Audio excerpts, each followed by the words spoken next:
Peristiwa di Quora atau Dwi Komando Rakyat merupakan peristiwa sejarah yang tidak bisa dilupakan dalam sejarah hubungan antara Indonesia dan Malaysia. Pada saat itu hubungan kedua negara tersebut sedang memanas, terutama dalam perpolitikan antara Indonesia dengan Malaysia pada tahun 1963 sampai dengan 1964 yang berujung dengan peperangan di perbatasan kedua negara dalam skala kecil. Hal tersebut diakibatkan oleh adanya deklarasi pembentukan negara Federasi Malaysia yang dicurigai sebagai bentuk dari neokolonialisme Inggris. Peristiwa ini berawal pada tahun 1961 saat Perdana Menteri Malaysia kala itu yaitu Tunku Abdul Rahman memiliki rencana untuk mendirikan suatu negara federasi yang menggabungkan negara dan wilayah bekas jajahan Inggris yang terdiri dari negara Brunei, Sabah, Sarawak, Singapura, dan Malaysia agar disatukan menjadi satu negara kesatuan.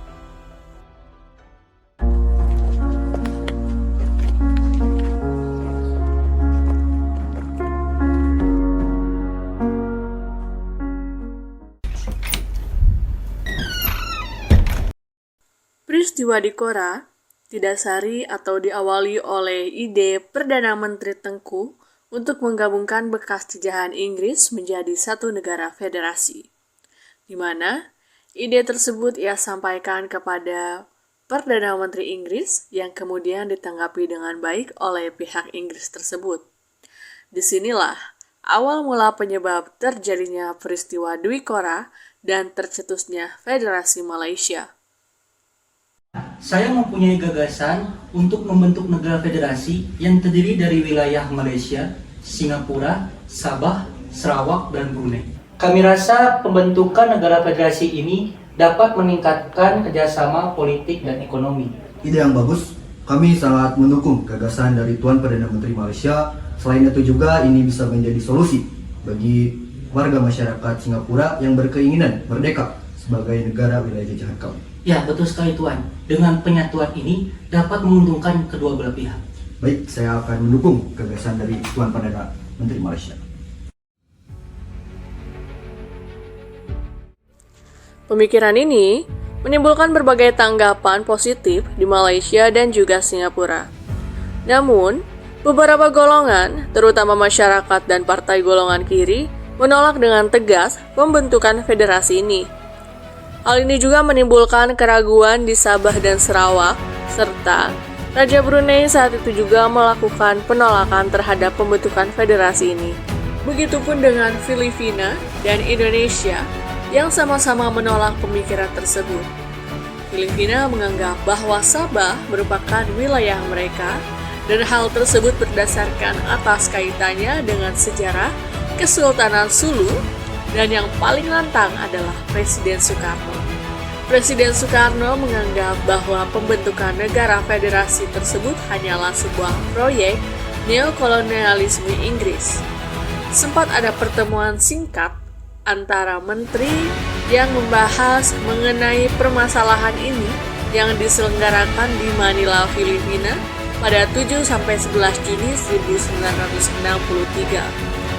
Menteri Luar Negeri Indonesia, Malaysia, dan Filipina sudah mencapai kesepakatan soal pembentukan Federasi Malaysia. Kemudian, persoalan berlanjut ke dalam sebuah perundingan yang saat itu dilaksanakan di Manila, Filipina, bertepatan dengan rencana pembentukan Mapilindo pada 30 Juli sampai 5 Agustus 1963. Dan pertemuan ini menghasilkan sebuah kesepakatan, yaitu dokumen persetujuan Manila atau Manila Accord, yang isinya rencana pembentukan negara Federasi Malaysia akan diselesaikan oleh PBB melalui penyelidikan terhadap pendapat umum. Tuan Perdana Menteri Malaysia, saya sebagai seorang pejuang yang pernah melawan penjajah melihat pembentukan negara federasi ini merupakan neokolonialisme dari Inggris, sehingga saya menolak penuh atas pembentukan negara ini. Saya juga tidak setuju Tuan Perdana Menteri Malaysia. dengan terbentuknya federasi ini, selain karena ini bentuk neokolonialisme, saya juga sudah menganggap wilayah Sabah sebagai wilayah Filipina. Mohon maaf, Presiden Soekarno, Presiden Macapagal. Pembentukan negara federasi ini bertujuan untuk kepentingan wilayah-wilayahnya, bukan neokolonialisme baru. Baiklah, kalau begitu, saya bersama Presiden Macapagal akan menyepakati pembentukan negara federasi ini jika memang ada kesepakatan dari rakyat dari setiap wilayahnya menyepakati pembentukan negara federasi ini.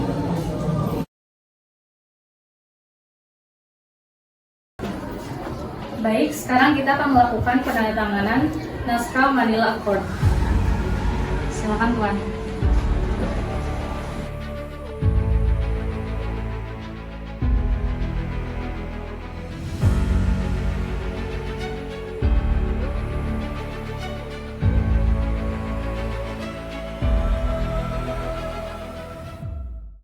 Perdana Menteri Malaysia menyampaikan idenya ini kepada pemerintahan Inggris yang kemudian disetujui oleh pemerintah Inggris tersebut. Kedua pemimpin melakukan pertemuan di London yang dihadiri oleh Perdana Menteri Tuanku Abdul Rahman dan Perdana Menteri Alec Douglas Home untuk membahas lebih lanjut mengenai gagasan Perdana Menteri Malaysia tersebut.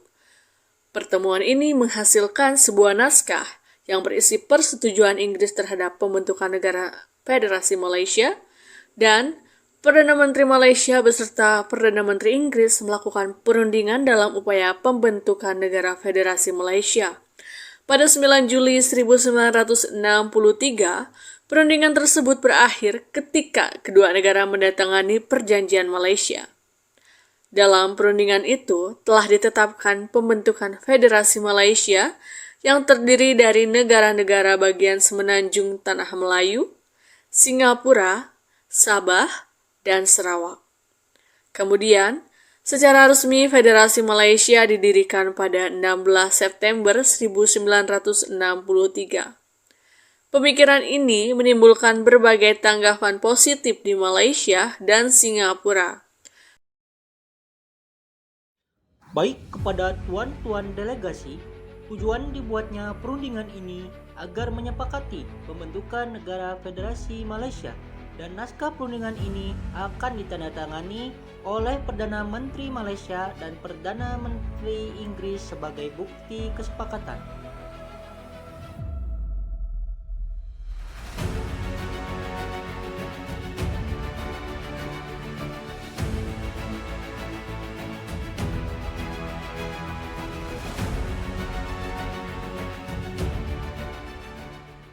Selamat untuk Perdana Menteri atas terbentuknya negara Federasi Malaysia. Terima kasih Tuan.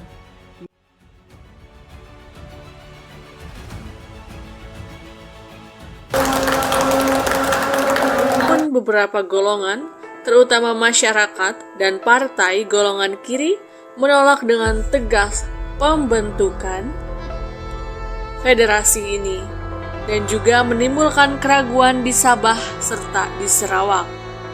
Serta Raja Brunei saat itu juga melakukan penolakan terhadap federasi ini. Penolakan terkuat datang dari negara Brunei hingga menimbulkan pemberontakan di negara tersebut. Pada awal 1960-an, Brunei keluar dari rencana penggabungan Federasi Malaysia setelah sebelumnya Brunei bergabung dengan negosiasi awal untuk pembentukan Federasi Malaysia, tetapi kemudian memutuskan untuk tidak ikut serta dalam pembentukan federasi tersebut. Brunei memiliki alasan untuk tidak ikut serta dalam pembentukan Federasi Malaysia. Dari sisi politik, pemerintahan Brunei diperintah secara feodal oleh sultan yang memiliki kekuasaan yang mutlak. Tentunya, itu berbanding terbalik dengan Federasi Malaysia yang diperintah secara monarki konstitusional dengan sistem pemerintahannya yang bermodelkan parlementer Westminster Inggris. Penduduk dan pemerintahan Brunei memiliki kekhawatiran tentang hilangnya kedaulatan, bahwa hak-hak istimewa yang dimiliki oleh Sultan Brunei tidak akan dihormati dalam rangka federasi yang lebih besar. Brunei adalah negara yang kaya akan minyak dan gas bumi. Jika bergabung menjadi bagian negara Federasi Malaysia, hasil yang didapatkannya dari sumber minyak lebih kurang hanya 8 juta pound sterling per tahun. Padahal, Brunei bisa memetik lebih dari 100 juta pound sterling dengan beberapa alasan tersebut. Mendengar keterlibatan Inggris tersebut, Soekarno yang anti-kolonialisme dan imperialisme mengendus adanya neokolonialisme baru dari akal bulus Inggris. Maka, ia pun segera mengeluarkan pernyataan tidak setuju. Soekarno merasa marah dan curiga atas pembentukan Federasi Malaysia yang melibatkan negara-negara seperti Malaya, Singapura, dan Sabah, Sarawak, serta Brunei. Dia menganggap bahwa ini adalah tipu daya Inggris yang bertujuan untuk memperluas pengaruhnya di wilayah-wilayah tersebut. Soekarno menyampaikan kekecewaannya terhadap Malaysia melalui wawancara dengan wartawan asing yang saat itu hadir dalam Kongres Wartawan Asia Afrika di Bandung pada tahun 1963. Dalam wawancara tersebut, dengan portal berita luar ini, Soekarno menyampaikan ketidaksetujuannya terhadap pembentukan Federasi Malaysia. Dia juga menuduh Inggris menggunakan politik imperialisme dan kolonialisme untuk memperkuat pengaruhnya di kawasan-kawasan tersebut. Soekarno juga memperingatkan bahwa Indonesia tidak akan tinggal diam dalam menghadapi rencana tersebut. Dia menegaskan bahwa Indonesia akan melakukan segala cara untuk mempertahankan kedaulatannya dan melindungi kepentingan nasionalnya.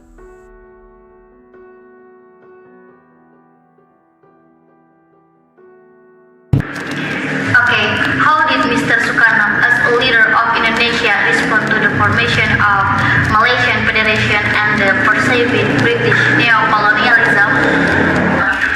Our country has a bad experience with colonialism. Our country is independent from the resistance against colonialism. Therefore, if there is country that is new colonialism, then we will have fight it. Then, for the formation of the Malaysian Federation state, I firmly reject expansion with the sudden and alternative factor showing British new colonialism in Malaysia. Therefore, I will have the people of Sabah, Sarawak from this new colonialism. Our enemy is the Malaysian state made by British, not the Malaysian people. Then, the one who violated the Manila Agreement was Teuku Abdul Rahman, who is a strong imperialist. Pada 17 September 1963, terjadi beberapa aksi unjuk rasa yang dilakukan oleh para demonstran anti-Indonesia di Kuala Lumpur. Kemarahan para demonstran dikarenakan konfrontasi Presiden Soekarno terhadap Malaysia dan mereka menghubungi kantor kedutaan besar Indonesia di Malaysia. Mereka merusak gedung kedutaan, bahkan sampai menginjak-injak foto Soekarno dan gambar Garuda. Kemarahan para demonstran di Malaysia kemudian mendapatkan balasan dari Presiden Soekarno. Ia ingin pun membuat dan melancarkan gerakan yang terkenal dengan nama Ganyang Malaysia.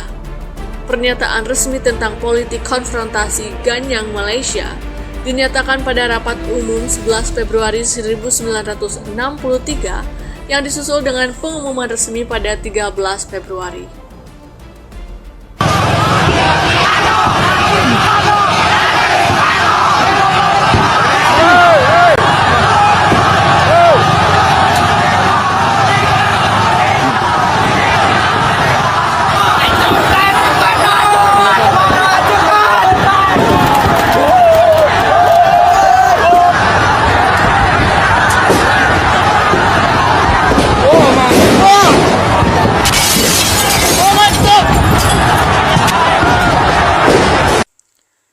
Kemudian pada pidatonya, pada apel besar sukarelawan pengganjangan Malaysia di depan Istana Merdeka pada 3 Mei 1964, dihadapkan 21 juta sukarelawan dan Presiden Soekarno berbicara mengenai pidato Dwi Kora atau Dwi Komando Rakyat yang berisi: pertama, perhebat ketahanan revolusi Indonesia.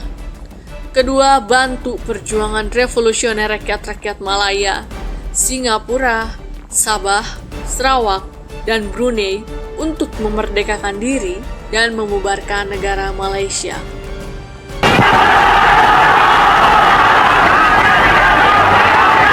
Akhirnya Presiden Soekarno menyampaikan Dwi Komando Rakyat. Dengarkan, Dwi Kora itu berbunyi, Komando Aksi Sukarelawan.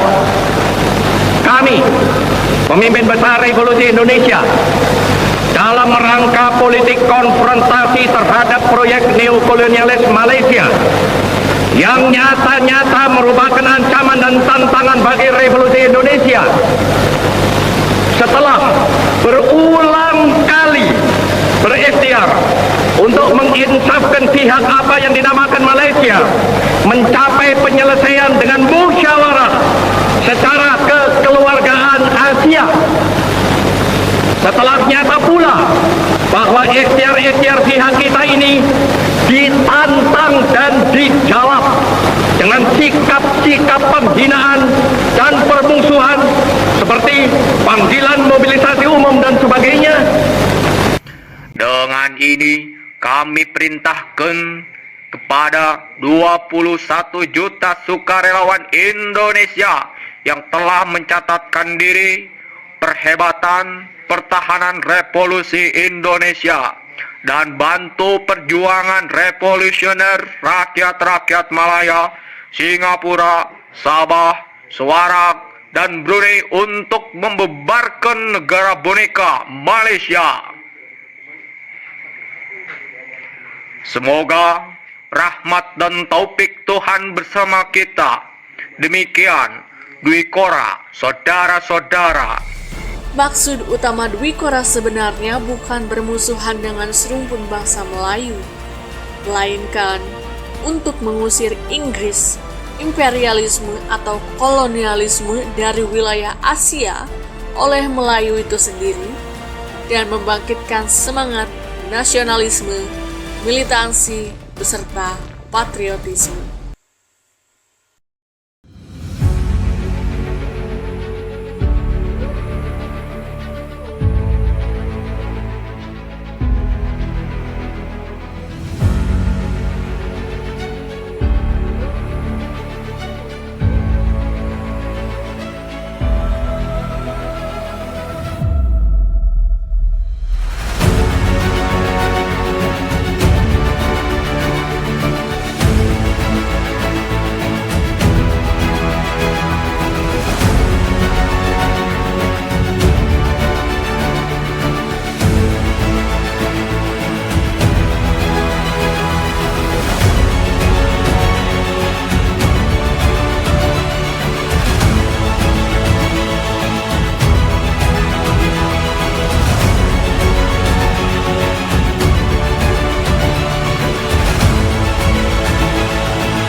bertujuan untuk kepentingan wilayah-wilayahnya, bukan untuk neokolonialisme baru.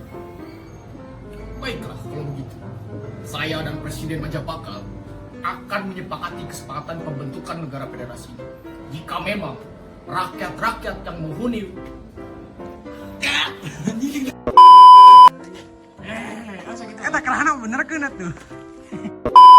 menentukan negara-negara kami bisa mendapatkan negara besar. Selain itu juga ini bisa menjadi solusi bagi kami.